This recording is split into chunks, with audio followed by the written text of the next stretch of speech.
Okay, hello everybody. Welcome to your favorite Bronze Age Spider-Man podcast. This is Here Comes the Spider-Cast. I'm your co-host, Mike L, and as always, I'm joined by... Joshua Mervell, and today we're going to be looking at Spider-Man comics from the 80s that are crossovers. So like guest appearances of Spider-Man. That's right, guest appearances. And just to celebrate these guest appearances, we have two very special guests. Our first guest is Braunte. Hi, thank you for having me. No problem. We had a casual conversation last week, and somehow I tricked you into coming on, right? Yes, I know nothing about comic books. Then you're the perfect guest. Okay, and then also in that conversation, your friend was there. Say hello, Elisa. Hi, it's a pleasure to be here. And I forgot to ask, do you like comics? Yeah, actually, I never really read the comics. Like, lots of my friends loved them. So, for the first time when I was in Canada, I had to buy a bunch of them, of different ones for my friends. But It was fun. It's how I actually, introduced myself to the comics. But yeah, when I was younger, I actually read manga. Okay. Yeah, so awesome. It was pretty awesome. So it was really weird for me to read comics right now because in manga you read it from right to left, right? And right now I read it to read it from left to right, and I got a bit confused. But it was great. It was fun. Well, okay, one of these days I'll have to lend you some good comics because this batch was not the best. But we'll get to it. They're okay, but we're not going to pass judgment on them just yet. First, we're going to describe the plots to these, okay? So the first one up is Marvel Fanfare number 6. And for those that don't know, every issue of Marvel Fanfare has a different story about a different character by a different writer and artist, right? So there's no continuity between stories. So this one features Spider-Man and the Scarlet Witch. For those that don't know, Scarlet Witch is obviously in the Avengers. She, at one point, was married to the Vision. She's the brother of Quicksilver. She's a mutant. She's kind of a mutant, kind of not, yeah. Right, it gets very confusing. So, even though I just read the story, I'm very confused about what's going on, but I'm going to do my best to summarize this thing, okay? So we start off with this guy named... And if I screw anything up, feel free to jump in. I don't remember what this guy's name is, this wizard. What is he? No one knows. Okay. I can't remember. So he's looking at a crystal ball with Spider-Man appearing in it, and he's trying to figure out how he's going to manipulate him into doing his plan. But then it cuts over to Scarlet Witch, and she's chilling out on a beach, and then he appears to her, and basically they start zapping each other, and he makes her disappear, right? And, he basically takes over her mind, but we don't know exactly what's going on yet. So then she appears to confront Spider-Man as he's swinging through the city, and then they start fighting. And then Spider-Man ends up in this weird kind of like Doctor Strange dimension that we've seen before in Doctor Strange comics, where reality's weird and like the laws of physics don't really apply. And then we get this really, really awkward scene where Spider-Man confronts this woman, and this woman tries to convince Spider-Man that she is the Scarlet Witch. And Spider-Man's like, well, I know the Scarlet Witch and you're not her. But then he thinks to himself, but then she's like, well, but I am the Scarlet Witch. Have you gone mad? Which is a ridiculous line. But then Spider-Man says, well, she's got a point there. Since that woman I thought was Wanda zapped me, and I'm not sure which end is up, but if that wasn't Wanda, what if, okay, lady, we're going to try to get to the bottom of this. So because of this confusion, now we have a story. So basically, they try to work together and figure out. So the guy's name is it Xandu? Xandu, yeah. Right. So she's trying to explain what's going on, and then we find out that basically this guy's wife or lover or whatever is dead, but he's trying to revive her by putting her mind into the Scarlet Witch's physical body in the real world, right? Yeah. I think so. So, yeah, he put Scarlet Witch's mind into his wife's body. That way he can remarry his wife again. Right. He doesn't really care about that it's not actually her. He's just kind of gone mad and really wants this to happen. And once they realize this, Xandu takes his wife, takes Scarlet Witch, who is in his wife's body, and Spider-Man has to fight a bunch of like beasts and monsters to get to them. And when he finally does get there, they're fighting and he kind of loses, but then the ghost of Xandu's wife comes back and stops him and Right. like brings the two of them back, and because she jumps back into into her own body again, and the three of them leave and go back to New York, and he's kind of left in this other dimension. And there's a line where she says something like, "The death dimension demons need a soul since I've left, so they're gonna take him there, and he's gonna be kind of tortured."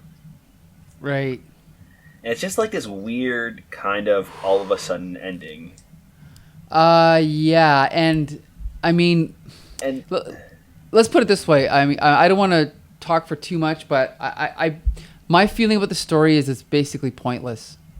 And the reason I say that is because, I mean, I think Mike W. Barr is a decent writer, but I don't imagine what burning itch he had to tell this story. You know what I mean? Because usually I think of a story as being inspired by something in reality or something you want to express, but I just don't understand what this story is about other than what happens, like what's below the surface. I don't really see anything. But I'd like to, okay, let's jump to Braunte. You tell us what you thought of this story. And I can tell by the look on your face, it's probably not much, right? No, I will say this is probably one of the first comics I've ever read, and right away I had no idea what was going on. Like, there's a line that says, "I'm not out of the woods yet. Godzilla's little brother is going to crack my rib cage like an egg." Like, I was like, what? Like, who talks like that? And then they were, like, describing this tool that the bad guy was holding as, like, a baby rattle. I'm like, just the dialogue and the writing, I'm like, they're just trying to be funny, but it's not funny. That line, the Godzilla line, really stood out to me as trying really too hard to. I agree. Mm-hmm. Elisa, what did you think?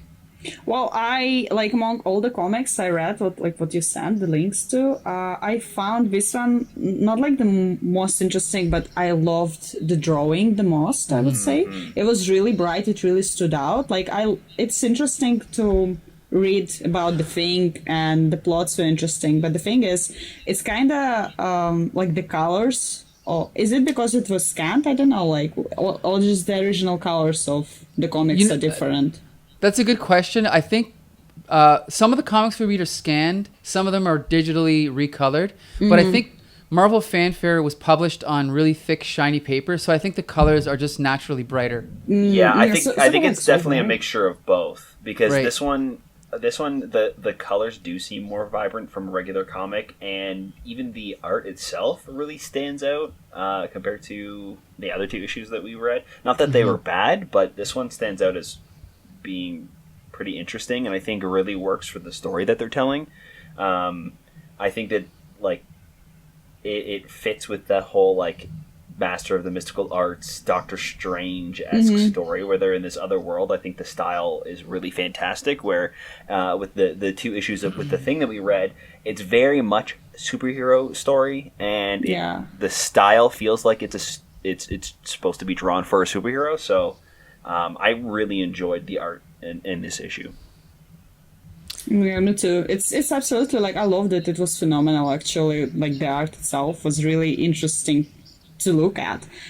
But the thing is, like, I love Scarlet Witch as a character, but I felt like in the comics she's kind of I don't know how to say it, but lots of male gaze. You know what I mean? Yeah, absolutely. Yes. Yeah. Like the way she was drawn and in a swimsuit and stuff, it's just lots of male gaze angles, and I was like, ew. Well, it was 1982, right? So 82. I think 82 actually. yeah. 82. Yeah. Yeah. So I was like, wow, it is what it is. Yeah, Braunte, what did you think of the art? That one wasn't my favorite. One that was drawn. I guess just the whole thing I just felt didn't really work. Like I could see that because he was in this imaginary world that the artwork probably like went with the story, but it's just I didn't feel that the two really connected overall. Yeah, the thing is like, so the pencils are by Sandy Plunkett, who I think is decent. P. Craig Russell is a really good artist. P. Craig Russell's the inker, but I don't think the inks are my favorite in this issue. They're a little bit sloppy, a little bit over detailed, but I don't think the art's bad at all. It just doesn't quite click. I kind of agree with Braunte. It doesn't quite click, but I did think it was kind of classier than the two Thing stories. I mean, the art in the other two stories was good, but this is more like classic art, and the Thing stories were more like just superhero art. Yeah. But yeah, I don't know, Josh. What did you think of the story? Did you think, do you agree? Was it kind of pointless, or what's your impression? Yeah, of it? it felt weird. I really do like the Doctor Strange type stories where it's like full on magic. But it just seems like every time that Spider-Man is pushed in, it doesn't work. And I feel like it might just be because Spider-Man is not that side, so it feels like he's just pushed into the story and he has no reason for being there. And that could be why this story doesn't feel like it works either. It's because what's the point of having Spider-Man in this issue besides look at it's Spider-Man, like this is our buddy. Right, you love this guy. Because he has absolutely no ties. The only thing is he was swinging by and he knows Scarlet Witch, so he was going to stop in and say hi to her. That's it. Like, it's just so strange. I don't know. It didn't work. I don't know. Did you read the backup issue? No, the backup story? No. Sorry. No, I skimmed it, but... I really liked it. Did anyone else read it? I read it. That's what confused me the most. Okay. Yeah, that's like another mini comic inside of a comic. It doesn't really have anything to do with this story. It's usually there are like ads in between, so you know that it's not the same thing.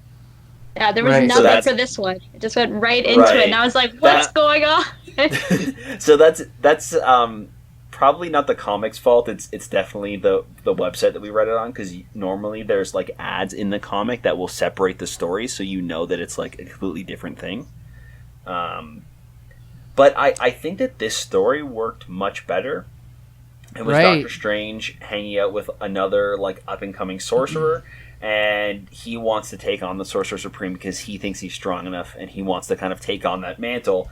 And it's kind of just Doctor Strange messing with him and making him think that all these sorcerers are coming to challenge him, and it's just like endless sorcerers coming, and he gives up, and then Doctor Strange realizes it was all just a vision, but possibly not. He might have actually done it a little bit, but and then it's kind of just this lesson of like, biting off more than you can chew, and taking it slow. It's not always like sunshine and happiness when you're at the top. Sometimes there's people that are going to be after you. That story worked so much better for me than this one. Like there's something. There's a reason for it to be there. You can take away something from it, and it's kind of like a metaphor, right? It's like a very simple story, but it's told in this fantastical way. But at least you can come away with something after reading it, right? Right. What's the message with the other one? Nothing. Right. Nothing. Like don't try to bring back your wife from the dead. I don't know. And have her inhabit another body. I know. And the other thing too is the second story actually has really good art by Charles Vess. I really like the way that he draws this mystical dimension is actually really, really cool. And it's a lot neater. Like it's a lot more, not neat, but what's the word I'm looking for? Like clean. Clean. The art's a lot cleaner. Yeah. So yeah, definitely decent. Okay, so overall, I gotta say, I don't think I would recommend this issue. Braunte, would you recommend this to someone else? The end story, yes. After I figured out it was a different story. So as long as I know that there's two stories in one without a mix-up, it took a while for me to figure it out and to get over that. So the end of it, yes. The beginning, no, not at all. Okay, Elisa? I loved the story of the Doctor Strange. I found it really interesting, actually. And I personally love Doctor Strange as a character. So he seems like this wise, mystical guy. So it was cool. The first one, well, it's... I don't know if it's worth it, honestly. The only thing what really annoyed me is like this concept of damsel in distress. because like Scarlet Witch is supposed to be this strong woman, and like in first 2 seconds when she fights this wizard guy, she's just, you know, what's all, like she loses immediately, and when Spider-Man needs to save her, so it was kind of annoying. Again, damsel in distress, like she's supposed to be a superhero now, so yeah, in this sense I wouldn't recommend it, but the Doctor Strange one, I think it's worth it. All right. Okay, so we are now going to move on to... Oh, Josh, you didn't recommend it. Or do you recommend it? No, I don't think I would...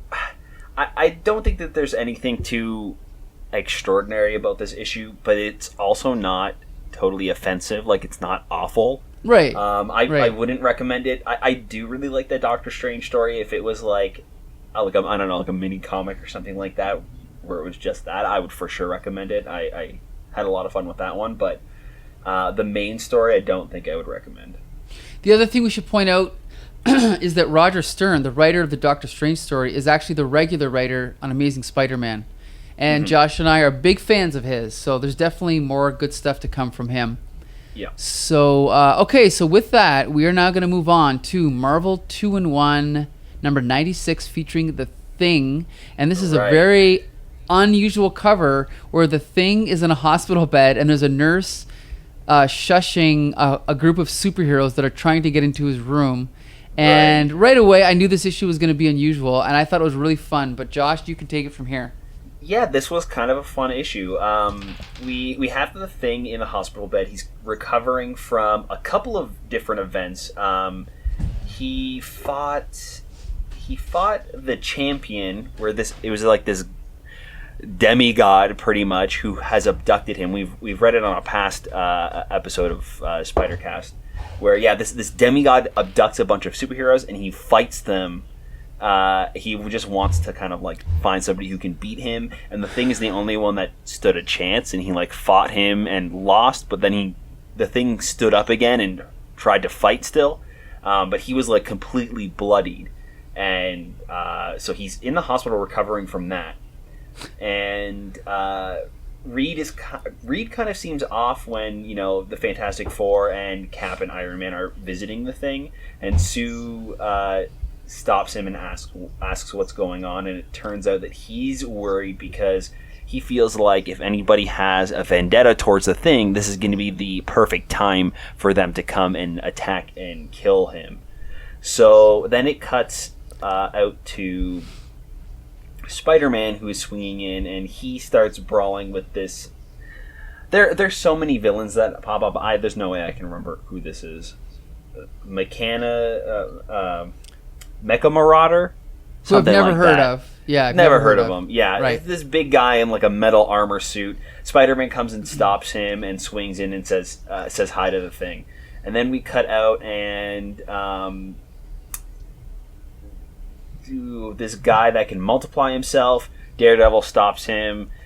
We see just a bunch of these villains, like Mole Man pops up and Thor stops him. It's just kind of like this fun, poppy, like light comic where all of these villains are showing up to stop The Thing, and because all of his friends are coming to visit him and all of his friends are superheroes, they're stopping him, and The Thing really has no idea what's going on this entire time. And it turns out that one supervillain was able to slip through the cracks and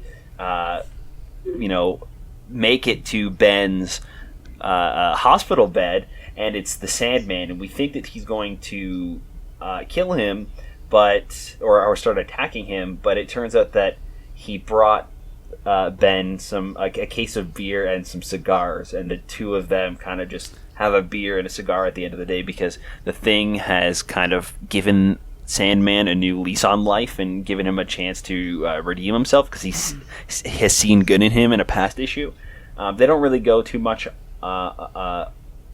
They don't really talk about that a whole lot. They kind of just graze over it. But I thought it was kind of nice, and that's where the issue ends there. Right. The two of them sitting in the hospital bed. It's a cute issue, I thought. I don't think that there's anything like crazy story-wise that develops, but I had fun reading it, so I think that's all that matters. Right, and before we go forward, I just want to know, Elisa and Braunte, do you know anything about The Thing? No. Okay, Braunte. Sorry, Elisa. Do you? You heard of the I thing? did. I think when I was a kid, there was a movie called Fantastic Four. Yeah. Which year did it come out? Like 2000? 2000 and like, probably even before that. Probably 2000. There's like three of them. There's like something. Sorry. Yeah. I remember the film like in a very vague way because like I watched it as a kid and I think I saw the thing in there, but that's all. That's my only that's my only encounter of it. So when I was reading it, I didn't know who he was. Yeah. And Braunte, do you know him from the movie? Yeah, so I actually really liked that movie, so I watched it quite a few times. But he wasn't, like, I don't remember him being in the Avengers, like the Avengers movies. So No. when I saw him in here, I didn't put two and two together that he was a part of Fantastic Four and he was part of the Avengers. So I was just kind of like, whoa, he's in the Avengers? I didn't know that. Well, no, he's not. He's not in the Avengers. No. No, he's like they all know each other. Like everyone in the Marvel universe knows each other, but he's actually he's only a member of the Fantastic Four. So Right. See, it's so confusing. But it's all in the same universe, right? right. Right. So, Well, it's. That's Sorry. a lot of information to take in, you know. It was really confusing sure. a bit because I watched Avengers. I watched pretty much, I think, all Marvel movies, I believe. And I loved it. I enjoyed it. But I never knew what Fantastic Four and X-Men are actually from the same universe. Yeah. Well, Right. because in the movies, the different studios have different rights. Actually, I guess Fox had X-Men and Fantastic Four, but then Sony had Spider-Man and Right. Disney So had you'll the other probably one. see Fantastic Four and X-Men show up in the Avengers in the next few years in the movies. Yeah, because they own them Yeah. now. Yeah. So with that, let's talk about this comic. Braunte, what did you think of the story? This one I thought was all right. Like you said, it was kind of a cute story. Half the time I didn't know who the villain was or who the good person was because I was like, I don't know any of these people, so it was very confusing. And then to see like all the characters together with him by the hospital bed, that's when I was like, oh, immediately my mind was like, he's at the Avengers, and I just found out he wasn't. So, and then when I saw the Sandman, I was like, what? So since when is the Sandman friends with the Thing, and the Sandman is part of Spider-Man? So it was a cute story, just very confusing for somebody who's never read a comic before. Understandable. Okay. Elisa, what did you think? Yeah, I agree with Braunte. It was really cute, especially the ending. Like, I expected that the Sandman is gonna, like, kill or damage the Thing, but instead it's like, turns out we're friends, and it was, wow, unexpected. It was really interesting plot twist in this sense. But other than that, like, I got really confused because there was so many villains, so many superheroes, and I couldn't understand how are we all interacting with each other? Are we all in the same universe? How does it work? I couldn't understand that. But another thing what I found really interesting is the nurse. I found her pretty hilarious asset to the story. But yeah, it was interesting. It was cute and interesting story, I would say. But it was just lots of characters at the same time. Yeah, I mean, I can understand. Yeah, to me, it's like it's a surface level story, but it's definitely entertaining. And I actually thought the dialogue was really funny. Of course, here we go. This is like one of my favorite examples. On the last page, when the Sandman comes in and he's giving him the beer, and he's like, "I've still got a long way to go, but I couldn't have gotten even this far without you." And then the Thing is like, "Hey, don't get mushy on me. I don't want no tears watering down my beer." Like That's so great. Yeah. that's exactly the Thing, like the way Stanley would write him in the 60s, you know? And so I don't think Tom DeFalco is the greatest writer, but he definitely understands how to write the Thing and Spider-Man's dialogue, you know? He's really good at that. Right. He's very good at understanding the characters and how they would talk. Like, Absolutely. Maybe sometimes the substance and what they're talking about isn't as fun, but you can always count on him writing the characters' dialogue as something that they would actually say. 100%. So. What about let's talk about the art. I can't remember, Josh. We've come across Ron Wilson, right, before in Marvel Team Up, or Marvel 2-in-1, I think? I think so. Yeah. I definitely think this art is decent. It's Ron Wilson and Mike Esposito. It's definitely decent. It's not like stellar, but it's kind of like typical comic book art of the day. It tells a clear story. It's a little bit sloppy, but other than that, I thought it was okay. What do you think, Josh? Yeah, I thought it was pretty good. It was serviceable superhero art. Again, I think it, because of like the poppiness of the art and like the classic feel, it lends itself to the corny story. Right. I think that the art and the story go hand in hand. Like it's almost like it's like the fast food of comics. Yep. Right? Like it's fun. I enjoy it. Is it good for me? Am I getting a lot of substance from it? Probably not, but I'm loving reading it, right? So yes, I think it works. Yeah. Very low nutritional value, right? Yeah. Oh yeah. So Elisa, what did you think of the art? Yeah, it was pretty good, but as I said, like for me, it was a bit too dim, I would say. I don't know, maybe it's because it was scanned that way, or I'm not sure. But the colors seemed kind of dim. But other than that, it was really good. Yeah, because it's scanned from newsprint, right? So it's got that faded look to it, and the paper is not really white; it's kind of gray. So, unfortunately, I know what you mean. Braunte, what's your take on the art? I thought it was pretty good. I kind of didn't mind that it was kind of that old newspaper-y feel. It felt more like a comic book than the other one, so I kind of liked it. That's cool. It was my second favorite. Your second favorite. Good to know. Okay. So finally, I guess I'll say, as far as recommendation, again, I would recommend this as a fun 1980s comic book. Definitely not anything substantial to it, but I would recommend it. Josh, what do you think? Yeah, I think I would too. I had a lot of fun with it, and I think as long as I am enjoying myself and enjoying reading the comic, I think I'll recommend it. I will say, I think that this is the best try that any of the comics that we've read so far on Spidercast has done, incorporating like every superhero all in one.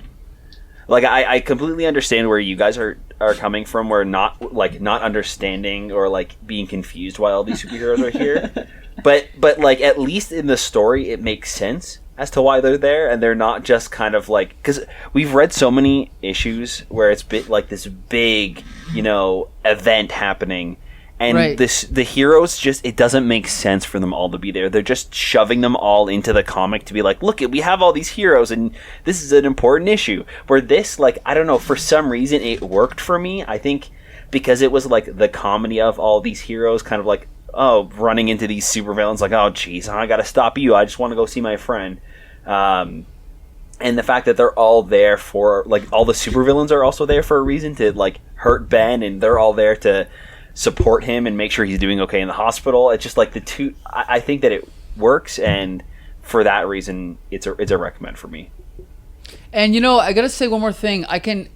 Looking at this story, I can see exactly where I think Tom DeFalco, where his mind went, because, like, for example, if there's like an important person, like say a mafia, the Don of a mafia, or a cop is in a hospital, sometimes they'll have like increased security, right? Because they're afraid someone's going to try and kill them. So he probably took that idea and went, okay, what if? And then it's like, well, what if everybody got involved, So you can see where his imagination went. But with the other story from Marvel Fanfare, I can't even imagine what Mike W. Barr was thinking. You know what I mean? But whatever. Right. That's just me. Right. So Lisa, do you recommend this comic?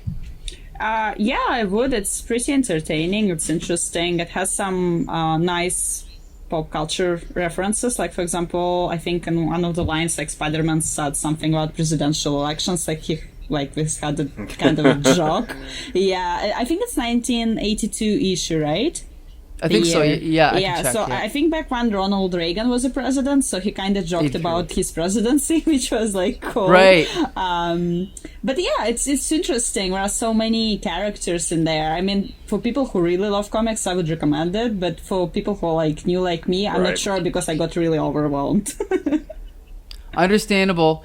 Actually, I was going to ask you, were there any characters that you did not recognize in here? Or were there a lot? Well, let me see. Like, there is a beautiful drawing of them all fighting the villains at the same time, so I can tell you if I didn't recognize anyone. I think like villains, for most part, I didn't recognize any of them, but the superheroes, like Fantastic Four, I remember them. Original Avengers, yeah, pretty much, and I think there was also X-Men. Yeah. Right? Yeah, so I think I know the superheroes, but I'm not sure if I know all the villains. What about you, Braunte? Did you recognize everyone? Everyone, definitely not. It took me a little bit to even recognize Thor, because he was just, I think that's Thor. He was dressed as a human. I'm like, Thor is never in a suit. And then so that was like very surprising. As Donald Blake, you mean? Yeah. Right. Yeah. I was like, so in what? the comics, Thor does have an alter ego like Spider-Man, and it's Donald Blake. Oh wow, that's weird. So, yeah. Yeah, they kind of got rid of that, I think, in the 80s, and then with the movies, they just dropped it completely, right? Yeah, I don't mind, to be honest.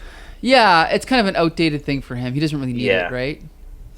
Braunte, do you recommend this issue then? I think I'm the same as Lisa. I think I found the humor was not forced in this issue. I found it just kind of flowed, which was nice. But if it's definitely your first time reading this and you don't know all the characters, it's just pretty much a puzzle figuring out who's who and who's fighting what and why and everything. Yeah. So definitely keep it to the experts. All right.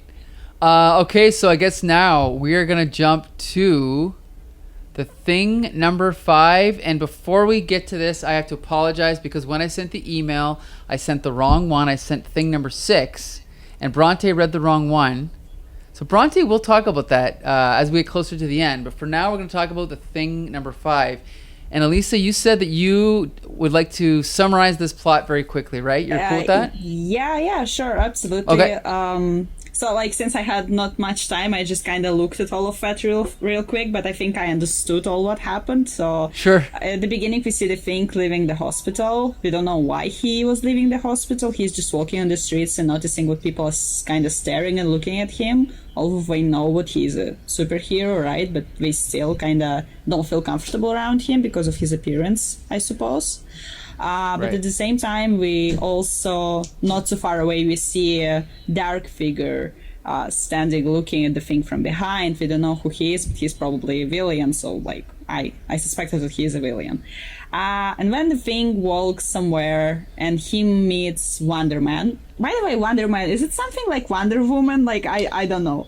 No, there's no connection because Wonder Woman is DC and this is Marvel, so it's just a coincidence. Yeah, it's just a coincidence. Oh, okay. Yeah. So he meets Wonder Man, and I didn't know. Like, this is the first character I encountered, and I don't know him. I don't know where he comes from because I never seen him, obviously, in Marvel movies or something. Mm-hmm. So, but I suspected that he was supposed to be a friend of the Thing because they're superheroes, but he attacks him. So we have like this fight between Wonder Man and the Thing can't understand what's going on. And Wonder Man doesn't really respond and doesn't really say anything to the Thing while the Thing is trying to figure out what's happening. So we have like this little fight, but at the same time, on the other end of the city, we see She-Hulk. I also didn't know she exists. Like, it was a surprise. Right, yeah, this is the Hulk's cousin, if you can believe that. Oh wow. Ridiculous, wow, that's cool. Yeah, but fun. So she's in Avengers headquarters, I think. Right. She gets this phone call from supposedly the Thing, who is asking her for help. But the machine doesn't identify his voice, like it says with its negative identification. So she gets really like suspicious about it, but at the same time she checks them up through the computer and sees that there is actually something is going on in the place the Thing told her. So she runs towards there, and when she reaches there, she sees the Thing and Wonder Man fighting. And I guess like her mind is being taken over by this villain, and she starts to fight him as well. Right. Yeah. So it's like lots of action again. So the Thing doesn't understand what the hell is going on because both Wonder Man and She-Hulk were supposed to be his friends, and they attack him. But he is strong enough to take on both of them. So this dark figure, which is wearing like a hat, is looking at all of this, and it's like at this moment you totally understand what it's civilian, and he thinks to himself, well, he can take on both of them, so what's my next move? What do I need to do? So he gets really smart, I would say, and Spider-Man appears as well in this issue. Right. He's also fighting the Thing, and when the Thing is probably like so strong, he takes on all of them, and he's like, okay, but obviously he's tired from fighting. And at this moment, normal civilians attack him, which is really hard for the Thing because he's supposed to protect them, right? So he doesn't know what to do. He doesn't want to hurt them because they're civilians, because they're people. So he's trying to fight, but in a very gentle way, I would say. So he's just trying to swing them here and there, so we're out of the way. And when something really unpredictable happens, because this villain transforms into the Thing and he becomes a part of him, so he kind of enters his mind and he possesses his body. Which is really interesting, I think, because it's like a plot twist. Right now, he needs to fight himself. I think that was cool. Like, that was like, wow, that's interesting. And the issue finishes. Right. Cliffhanger, right? Yeah. That was cool. Like, I found it really, really cool. Like, the story, the idea, and... because I think, like, when friends become your foes, it's kind of challenging already. But when you need to fight civilians and when you need to fight yourself, it's kind of even more challenging. Right. Okay, so I'll hold my comments till later. But Braunte, what did you think of this one? I know you only skim read it, right? Yeah. But I thought it wasn't too bad. Because I read the issue number 6 first, I knew what was going on in this one. So I felt a little bit more confident going through it. But yeah, I thought it was pretty cool. Like, I didn't understand when they were saying how the Thing is stronger than the She-Hulk. So I wonder, like, is the Thing also stronger than the Hulk? Like, I thought the Hulk was like the big bad guy that nobody could beat. So I was kind of thinking about that, so I was a little confused there. But other than that, I liked the artwork in this issue, and number 6 was my favorite artwork out of all of them, so I really enjoyed this one, just skimming through. And just so you know, not that it matters, but the Thing is stronger than the She-Hulk, but the Hulk is stronger than the Thing. Oh, so because she's a female. Gotcha. Right. Yeah, and actually I think like he has the line where, oh, like she's a girl, how am I supposed to fight a girl or something? And I'm like, but she's a superhero, no? Yeah. She's the Hulk. She can't die. I don't think she has the same exact power set as the Hulk. I think because she's intelligent. Right, and because like all of Bruce Banner's like DNA was like destroyed pretty much by gamma radiation, and She-Hulk's story is that she needed a blood transfusion and she used Bruce Banner's blood, who is her cousin, so that's why she has some traits of the Hulk but not all of them. I don't know, it's weird. It's not a great explanation and I don't think it really works super well, but I think that's the reasoning for why she's not as just for the record, the She-Hulk was created over the weekend because Marvel was worried that a TV show or cartoon company was going to create a female version of the Hulk. So they're like, oh my God, we got to come up with something. Okay, Stan Lee, I'm going to write something. John Buscema, you draw something over the week and we'll just whip it up. And they did the whole thing in like 2 days. That's why her origin is so stupid. Because whatever the TV studio came up with, they rightfully own because they created it, not Marvel. So they caught wind of what the TV show was trying to do, and they wanted to do it before, so that they could keep their rights. Anyways, I think that the story was pretty fun. I think that for the most part it works. The events that happen are really great. But I think that the writing, the over excessive, like, narrative bubbles, really got in the way of me enjoying it. they it's everything is described to you. Literally everything that happens is described, whether it be the character thinking out loud of what's happening or literally just like the narration over top of it. Like one of the parts that stands out to me is she has the call and she checks to see if it's authentic or not. The computer says negative authentication or something like that. And then the bubble above it says something like she ran it through the computer and it came back as not authentic. It's like, yeah, I know, I see that. Like I know what's happening. Like everything is just so over described. Like even earlier on when he's fighting Power Man, they're like describing every punch, every time he's like punched through a car or the car gets crushed. Like they're describing every detail. And it's like I know. I'm reading the comic book. I can see the car being crushed. You don't need to tell me the car is being crushed. So I really did like the story, but for some reason I just it dragged on so much for me because there's just so much to read through that.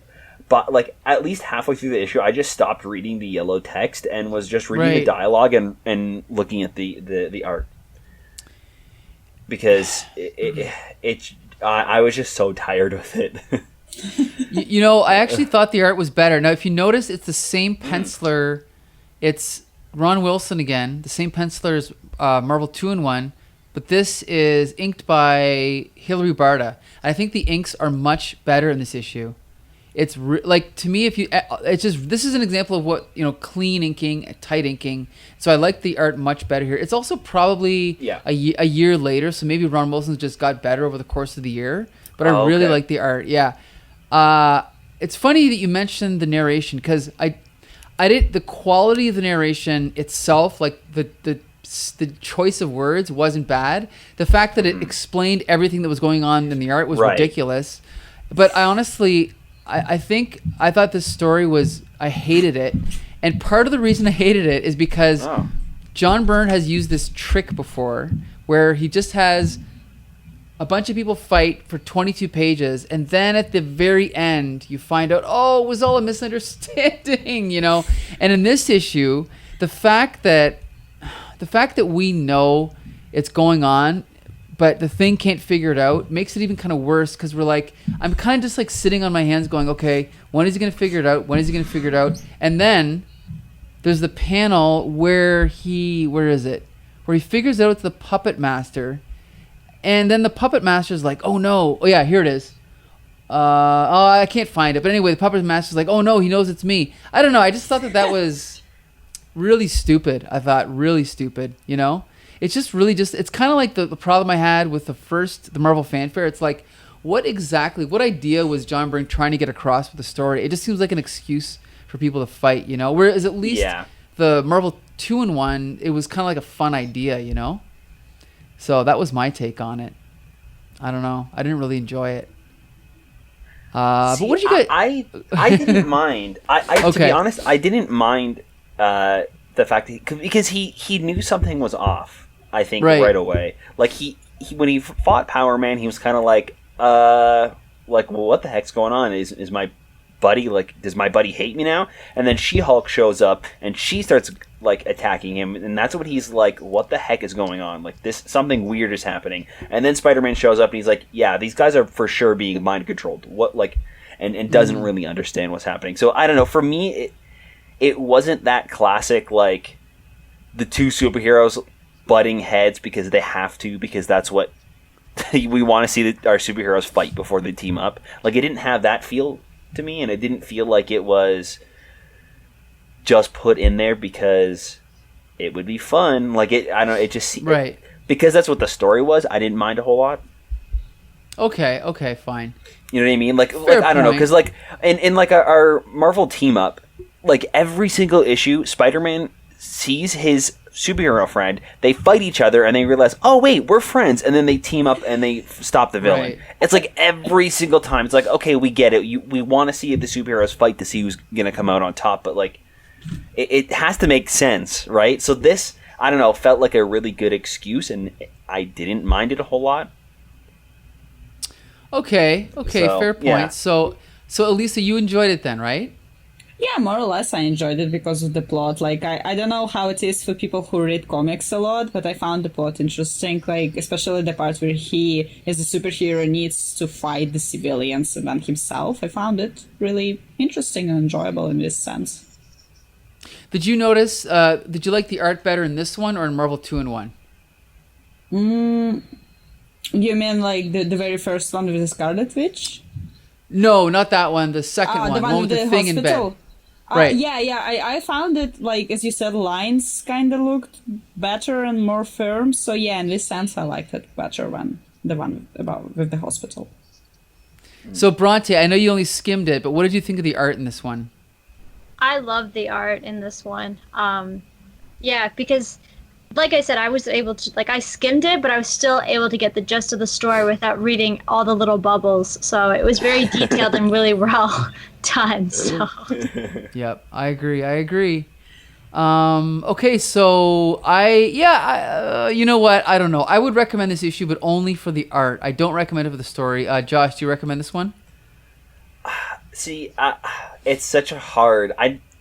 I don't think I would go out of my way to recommend it, but I wouldn't stop anybody from reading it. I'm very indifferent. I think that the story was kind of fun, but it felt like such a slog to get through. Like, there's just so much to read that doesn't need to be there. Yeah. It really kind of like knocks it down a couple notches for me. So I don't even know if I would recommend it, honestly. Elisa, do you recommend this one?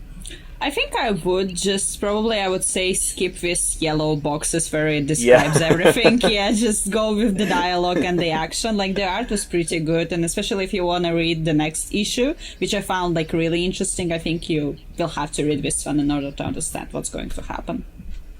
That's right. And speaking of next issue, I accidentally sent everyone the wrong link. So Braunte, for those listening at home, can you briefly tell them what happens in the next issue? So the next issue is actually my favorite out of all of them, so it's funny that it was a mistake. I enjoyed that one the most. The artwork, everything, that was my number one for it all. So what happens is the Thing is in his own mind, and it's interesting because he's fighting against himself. So it makes you, like, it really puts you into the Thing's mindset and how he fights, and I could really relate to it that way. So yeah. So I think, so what went on in it is he was fighting the Thing with, what's the mask, Puppet Master? Yeah. So the Puppet Master's in his mind as well, and the Puppet Master's trying to torture, his name's Ben, right? Yes. Or the Thing. So he's trying to torture Ben until he finally begs him that he wants him to kill him. And Ben has to overcome this by accepting that he can be the Thing and that it's okay to be the Thing and to be the person that he is now. So I think it ends with a very great life lesson. There you go. And that's what we want, right? From comic books. So I guess my final question for our two guests today is, Braunte, do these comics entice you to want to read more comics? No. I would definitely do it again if you wanted me to come back on, but I don't think I would do it like for entertainment on my own. But I will say that the last one that we weren't supposed to read saved the day, and it gave me hope that comics aren't as bad as I thought. Interesting. Oh my god. Okay, Elisa, are you interested in reading more comics now? Actually, yeah, I would say so. I found it really interesting and enjoyable, and it's not like you read lots of stuff at the same time. Like, what's nice about it, you read, and at the same time you look at the pictures, and it's kind of cool. It's like, I'm back to being kid again, you know, I'm reading all these books with beautiful illustrations and stuff like that. So I found it really interesting, especially like right now. I don't think if I would read like old issues, but I would try on the new ones, like the recent ones, to see what the story is about, to see how the drawings changed, and yeah. Well, if you guys are interested, maybe we'll have you back on again in another episode, and I promise the comics we give you will be better for that episode, okay? In our future episode. Mike. You what? Mike. Don't make promises you can't keep. Yeah. Don't make promises. Have we? I don't know if we've gone a week having 3 good issues to read. No, but you know what? I've read most of the 80s Spider-Man, and I know that if you guys stick with us for another year, they'll get really good, okay? There you go. So, okay, so yeah, Josh, you can take it from here then. All right, we want to thank you guys for listening. If you like the podcast, it really helps when you leave a review over on Apple Podcasts, or you can drop us a comment or tweet. You can reach us over at HCT Spidercast or at Comic Syndicate on Twitter, or you can find us at the Comic Book Syndicate pretty much everywhere else. We want to keep that conversation going, so please keep in touch. And we definitely want to thank Braunte and Elisa for joining us. We're glad you liked the comics. Braunte, I'm sorry you read the wrong one, but you like that one the best anyway. And we'll definitely have you guys on again. And yeah, so until next Monday, this has been Here Comes the Spidercast. See you then. All right. See you. Thanks. Woo! Thank you. Okay. Bye.